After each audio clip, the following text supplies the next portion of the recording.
Hi and welcome to Retro Eric. Today we're gonna take a look at these two Commodore 64s and the two floppy drives. I don't know anything about them. I received them, I have opened the box and put them on the table. So we will together explore these machines, see if they are working. If not, we will repair them.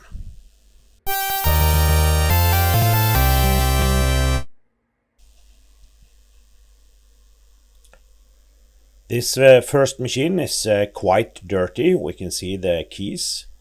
It's actually smelling of nicotine. We have a crack in the casing. We are also missing one of the F keys, and we have a couple of stickers. And it's probably also yellowed, so we need to give this a very thorough clean. Taking a look inside, we also see that it's dirty. We can also see here on the shielding that the voltage regulator, the VIC chip, the SID chip and the CPU has been very hot. So hot that they actually left a mark on the shield paper. We can also spot some corrosion here with these resistors.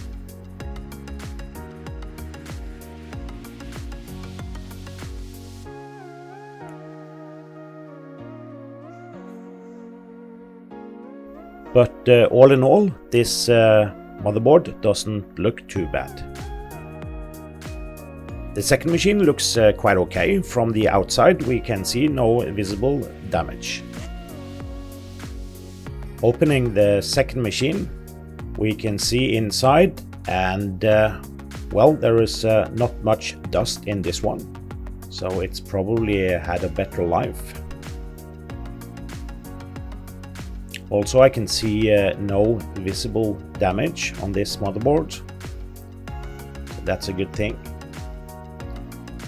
I noticed that this motherboard is the exact same model as the first one, and that's a good thing. If we need to find a fault anywhere, then we can, if one is working, we can use that as a reference for fixing errors on the other motherboard. Just after recording this, I connected it to the power and the monitor and turned it on. But I received no signal at all. It was totally dead. I didn't have a black screen, I had no signal. So I decided to go back to the first machine and see if that one is alive.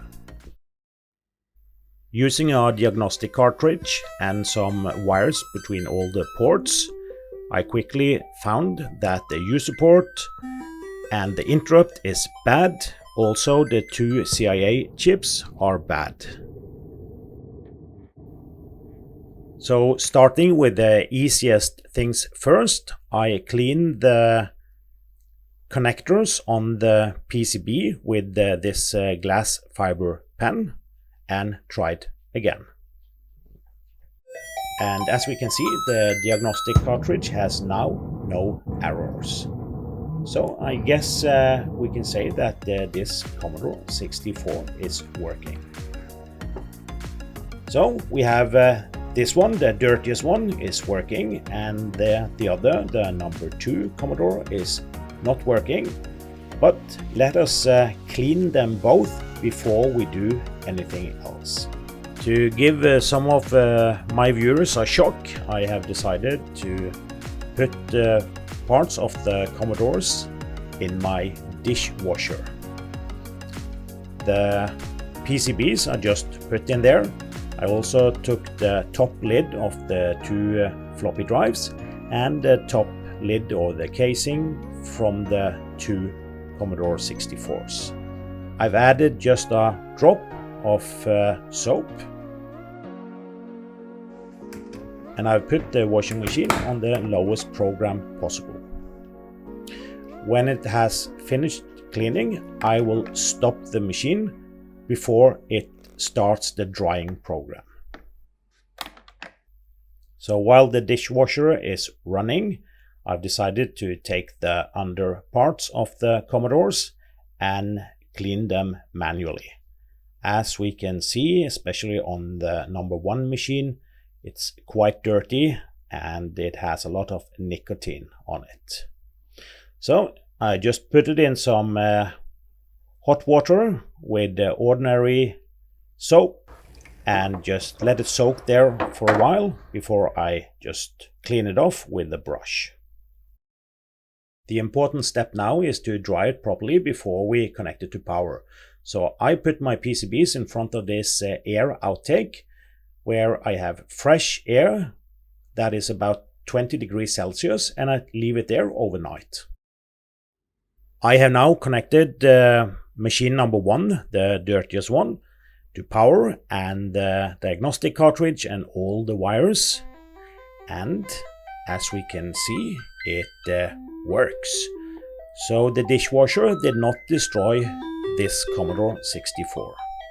I've tried washing them in dishwashers before and I have never had any trouble at all, and they just look super clean.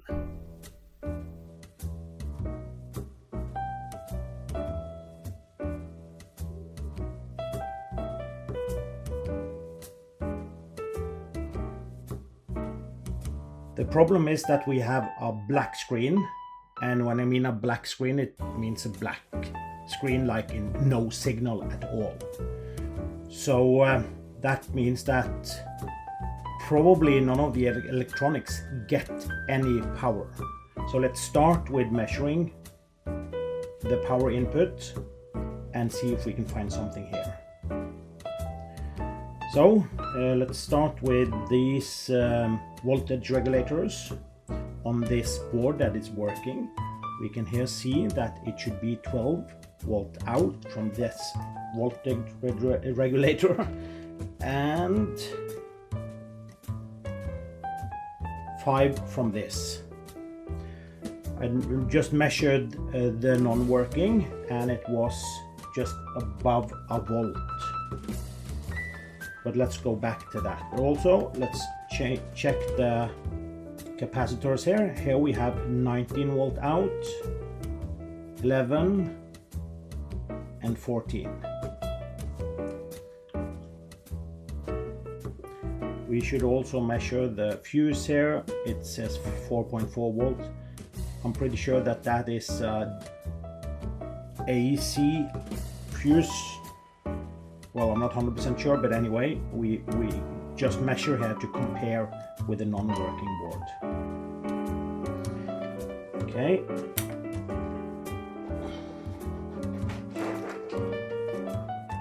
We are now connecting the non-working board, turning it on, and now it works. Okay, you can't see this. It was black just before I started recording this. And now we can see we have a signal. And it's probably working. I have one idea. I think I know what fixed it. As I mentioned, I was about to measure the voltage regulators and these capacitors. And then I noticed earlier that I got very low voltage on all these, both the voltage regulators and the 3 capacitors. And then I actually started measuring the pins here where the power button is. And when I did that, I had to scrape off a bit of corrosion around the pins. Because it was not on this pin here, which is supposed to be, let's check, 5 volt. I had nothing earlier. And then I just wiggled the power connection here and decided to show you what I was thinking, and now it's working. So I guess the whole problem must have been this pin here not being properly connected. So what I'll do, I'll resolder those legs, and let's run the cartridge diagnostic after that.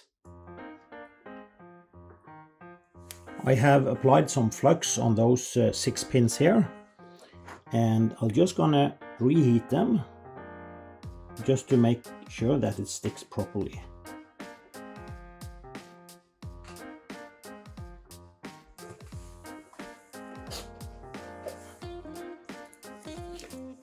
I think I'm gonna add a bit of new tin.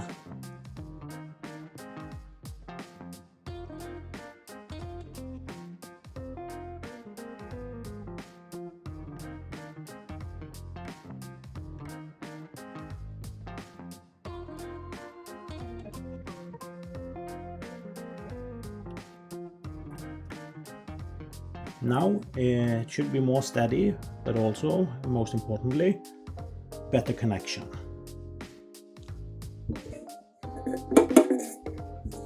A bit of acetone just to clean off the residual flux.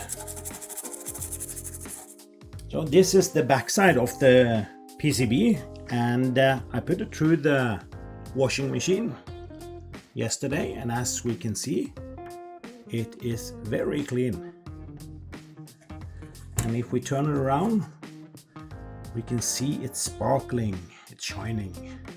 And also the copper pins here, they are very clean. Okay, I think we are ready to connect it again, with this time with the diagnostic cartridge.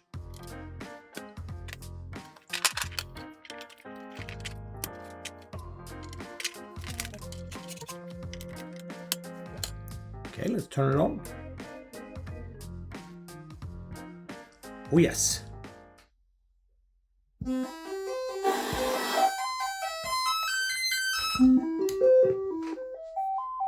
So, I was actually hoping that these two Commodores had more problems that I could fix. But they were actually hardly anything wrong with them. So if we recap what we have done, we have basically just disassembled the pieces and washed them and resoldered the on and off switch on the one with no pictures at all. Except for that, they are working perfectly fine. I could have recapped them now, but instead I think I'm just gonna turn my attention to putting these back inside the casing and clean the two keyboards. Also, we have two floppy drives that we have not started looking at yet. These are the cases that has been to my dishwasher. They are now dried off, and this was the one casing that was the most dirty. It smelled like nicotine, old nicotine, so I guess it's been in a smoking home. We can see that there are some color differences here. I'm not sure if this is rest of the dirt or the nicotine, or maybe it's just yellowing. We can see where the stickers were before. It's whiter underneath, and here is some sort of discoloration, and we can see the same on the bottom piece of the same casing, that some of the dirt, we can see some stripes here, are not totally cleaned off. So this is probably just yellowed from the sun, but this, I think it's nicotine. So I'll try with some alcohol to give this a better clean. But the other casing was not as dirty to begin with, and it's pretty clean now, but we have some discoloration here. We can see it here. There was no stickers or anything here, but still we can see the color difference. Except for that, the casing looks very clean, and the same with the bottom piece. It looks okay. Yeah, maybe a few markings here. I'll try to wipe these away. So let's do that. I like the Absolute Alcohol Prima. It's 98% alcohol, so it should clean nicotine if it's that. No, nothing is coming off.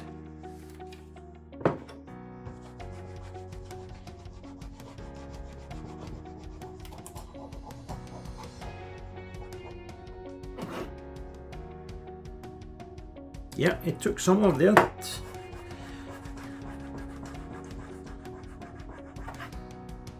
No, it's hardly any dirt on the cloth.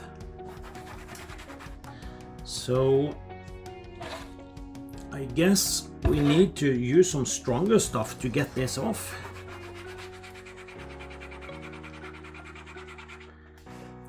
So I have a magic sponge. Let's try that with alcohol.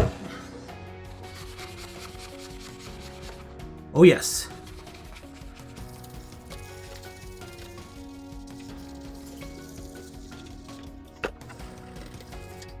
Okay, the yellow on the side does not come off, so I guess that is from the sun.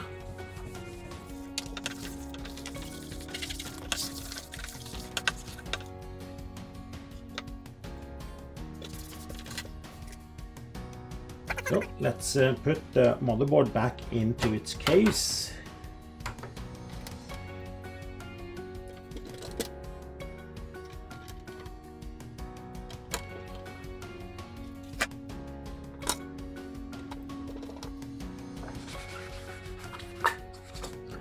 This is the second case. It had some scratches, so I'm using the magic sponge with some alcohol,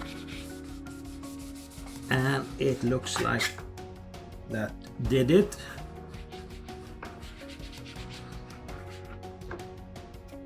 Nice.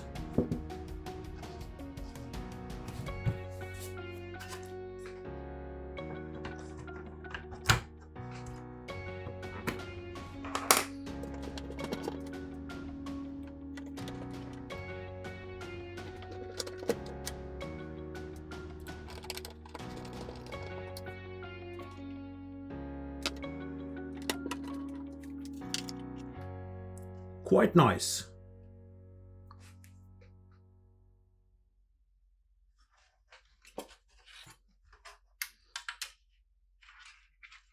We just squeeze it down, and there it is.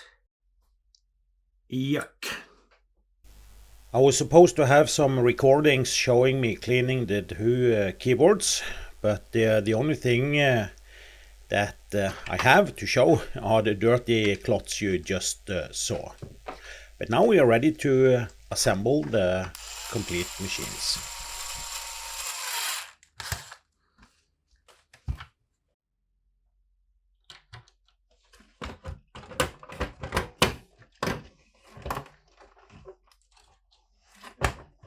The only thing I've done is to clean it a bit.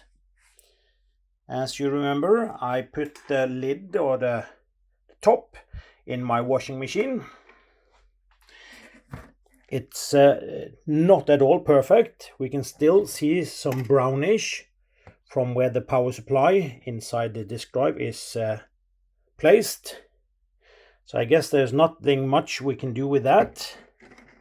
And we still have some stripes or something on the lid here. I tried to clean it off with the magic sponge and alcohol, but didn't work too much. But sadly, in a way, there was nothing wrong with this disk drive. So I tested it. I loaded Arcanite. I of course cleaned the sliders and put on some lithium grease just to make sure that it stays okay. After a good cleaning of all four devices, it came down to a bad soldering on this one. the on and off switch. I just resoldered it or reflowed it, and the machine worked. This one had nothing wrong with it, except that we are still missing the F key there. And these two floppy drives, the only thing I did was to clean them and clean the head, the read and write head. And now they work fine. Actually, the bottom one worked all the time, but the top one needed a cleaning and of the head before it worked. As we can see, it's quite yellowed. So I will take the top off and just put it outside in the sun for a few days, and I'm sure it will look better. Why it is so much yellowed when the bottom part is not yellowed, I don't know. Maybe it's different types of plastic, or maybe that lid came from another disk drive. Anyway, I'm happy with them. This bottom one I did not have in my collection previously, so now my collection counts 5 different floppy drives for the Commodore 64. I know there are more out there, but we'll see. Maybe they'll show up someday. Anyway, it's a bit sad that nothing more were wrong with these devices, because I was planning to make a video where we could do some soldering, maybe replace some ICs, maybe use the oscilloscope, but it was not necessary for these two machines. Time to wrap up. I hope you enjoyed this video. If you did, press like. Thank you for watching.